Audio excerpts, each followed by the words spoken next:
Welcome to COD Zombies Hot Takes. In today's video, I'm going to be giving my most unpopular opinions or hot takes about the Call of Duty Zombies series. This video is not intended to piss you off, and nor is it intended to create arguments in the comment section down below. This is just for a fun and creative way to express my most unpopular opinions about a favorite game of mine. If you guys have your own unpopular opinions about Call of Duty Zombies, please feel free to share them in the comment section down below, but please do not criticize mine. Please leave a like if you enjoy and subscribe if you're new, but with all that being said, let's get started with some hot takes. Call of Duty Zombies games that are set during World War II are not automatically bad games. In my humble opinion, I feel like that when Call of Duty Zombies is set during World War II, it can actually be quite fun. Just look at the success of Call of Duty World at War. The origins of zombies itself came from a World War II game. I honestly think that it's a big overreaction when some Call of Duty games are set in World War II. So many people freak out and hate on it, just like how that people used to hate on the futuristic games when we had Advanced Warfare, Black Ops 3, and Infinite Warfare. To hate on a game just for its genre is honestly quite ridiculous. If you don't want the game, just simply do not buy it. It baffles me when people will buy a game just to simply hate on it. Follow a game just to simply hate it. If you really do not like the green and brown and black color scheme of a game so much, then why do you subject yourself to that type of torment? I literally do not understand why you do this to yourself. Hating on the game for being in World War II is not going to automatically make the devs drop everything that they're doing and change the genre all of a sudden. And plus also, the closest thing we ever got to that with the game changing genre, or like specific elements of the genre halfway through, was Vanguard when they were adding in laser guns to the multiplayer of Vanguard, but then people are saying it's not historically accurate anymore, so you really honestly can't win. I don't care if my game is historically accurate, but I do understand those frustrations. This is the way I look at it. I end up looking at the gameplay of the game alone. I do not look at what genre it is in. If I don't like the genre, I just don't buy the game. It's plain and simple.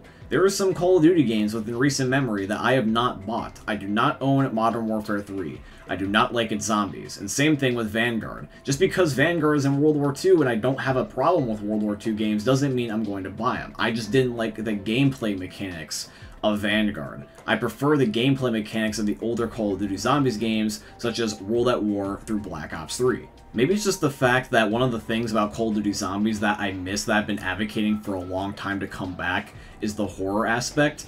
The gritty aspect of World at War, and even a little bit into Black Ops 1 and 2, the spooky elements of those games was what made it fun to me. I'm a type of guy that will go back sometimes to the older Call of Duty Zombies games just to be scared. I literally have Nocturne Toten in the background because this is one of my favorite maps for how just creepy and disturbing it is. I find it more fun and enjoyable for Call of Duty Zombies when it genuinely strikes a little bit of fear into me. I am not intimidated by the modern zombies whatsoever, but even in my 20s, if I go back to World at War, this game does give me a little bit of an eerie feeling that makes me, like, decently uncomfortable, I would say. And see, here's the thing, is that you can't get this grittiness as easy once you make the game modernized. The reason why the World at War Zombies was creepy is because it was based off of World War II, one of the most tragic and disturbing events in our entire history. I don't understand how that people can say that World War II games are bad when the precedent, the base for the game mode that we all love, comes from a World War II game. The Ultimates crew got their start in World at War. We got some of the most fan-favorite gameplay staples that originated in World at War and been carried on ever since, such as drops, the origins of Sam as a character, Richtofen and Maxis, the mystery box, Perca-Colas, you name it. Everything originated specifically from World at War. When you take a map like Nocturne Toten and put in a game like Black Ops 3, the elements of what made that map scary are just gone. The soul is just disappeared from the remakes. Some past games are going to be a Vanguard, yes, but some are also going to be like a World at War. Just like how the futuristic games, some of them will be like Black Ops 3, and not every one of them is going to be an Infinite Warfare. You just have to end up giving the game a chance. And as I conclude my first hot take here, think about this last final point. Modern Warfare 3 Zombies is in a modern game, and yet it's considered one of the worst zombies we have ever had, and yet I still see people trying to defend Modern Warfare 3, even though literally it's barely any different than Vanguard. Both are incomplete, non-round-based zombies that were just a game mode for the sake of being there. And yet, just because one takes place in a different year, one gets more hated. It's really ridiculous in my opinion. It's honestly ridiculous.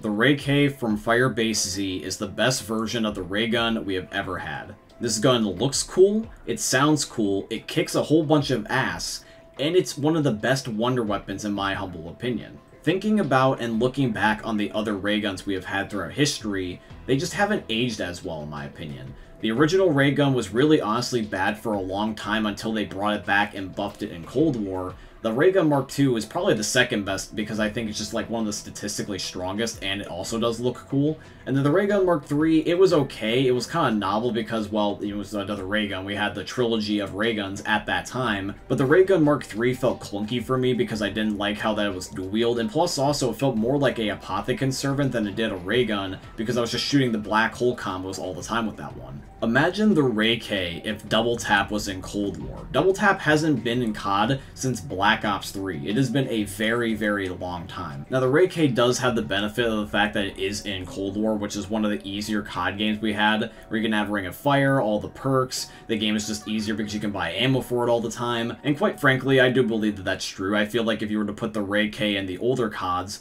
that were a lot harder to survive in, it wouldn't be as good of a wonder weapon.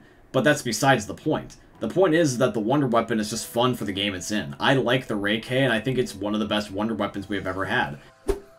Tombstone in Cold War is a genuinely good perk.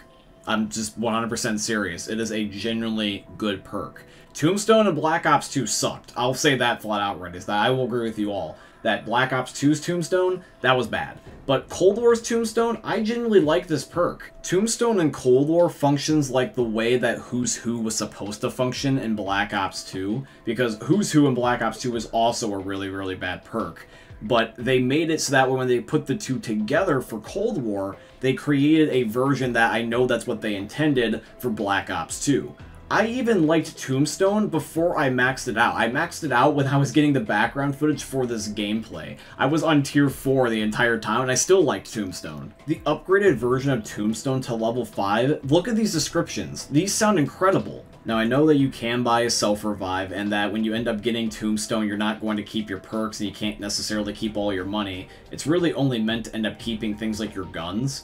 But I mean, whatever helps, man. I mean, personally, I like the little bit of help that Tombstone gives me, and sure, it might not necessarily be a bargain of a perk, but I'm glad that the perk is just not entirely useless like it was back in Black Ops 2. Whenever I play Cold War, I try to go for all the perks anyway, so why not get Tombstone?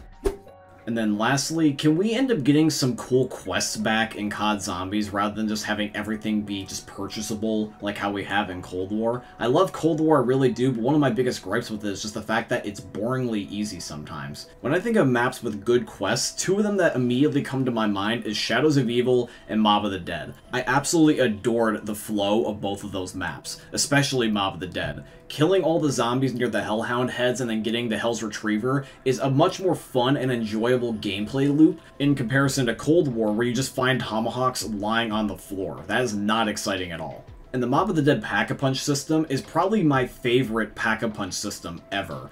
I love going around the entire map and getting all the plane parts, and it's just so much fun trying to end up taking off and going all the way over to the Golden Gate Bridge. One of the things that disappointed me the most about Blood of the Dead is when they changed the Pack-a-Punch system. They went from gathering a whole bunch of plane parts around the entire map to go crash into the Golden Gate Bridge, to just getting a ride shield and having two ghosts spawn it in, which is just boring. Nobody minds a challenging event in a game as long as it's fun, and the plane steps on Mob of the Dead is peak example of that. I would like to believe there's gotta be somewhere in between the extremes of Black Ops 4 and the extremes of Black Ops Cold War, because those games are complete contrasts of each other, and I want to just get another game that's like Black Ops 2 or 3, where the gameplay is not inherently difficult, other than just maybe occasionally just getting set up and a little bit of your skill level, and that's basically it. But with all that being said, guys, I do truly hope you end up enjoying today's video, and if you did, please consider dropping a like, comment, subscribe, a follow, and all that beautiful stuff. And once again, if you do have any hot takes of your own about any of the Call of Duty Zombies games, please feel free to share them with me in the comment section down below. But with all that being said, guys, I truly hope you ended up enjoying seeing another YouTube video from the most unique YouTubers you're ever going to see. Thanks for watching, guys. I love all of you, and peace out. Hey, meme lords. Jesus here. And you better have enjoyed that video there by the eternal god Daddy Ninja. You should probably subscribe too, or the mighty Moab will come for your balls. If you enjoyed the video, you might like it too. And give me the memes. Flash, bang, boom!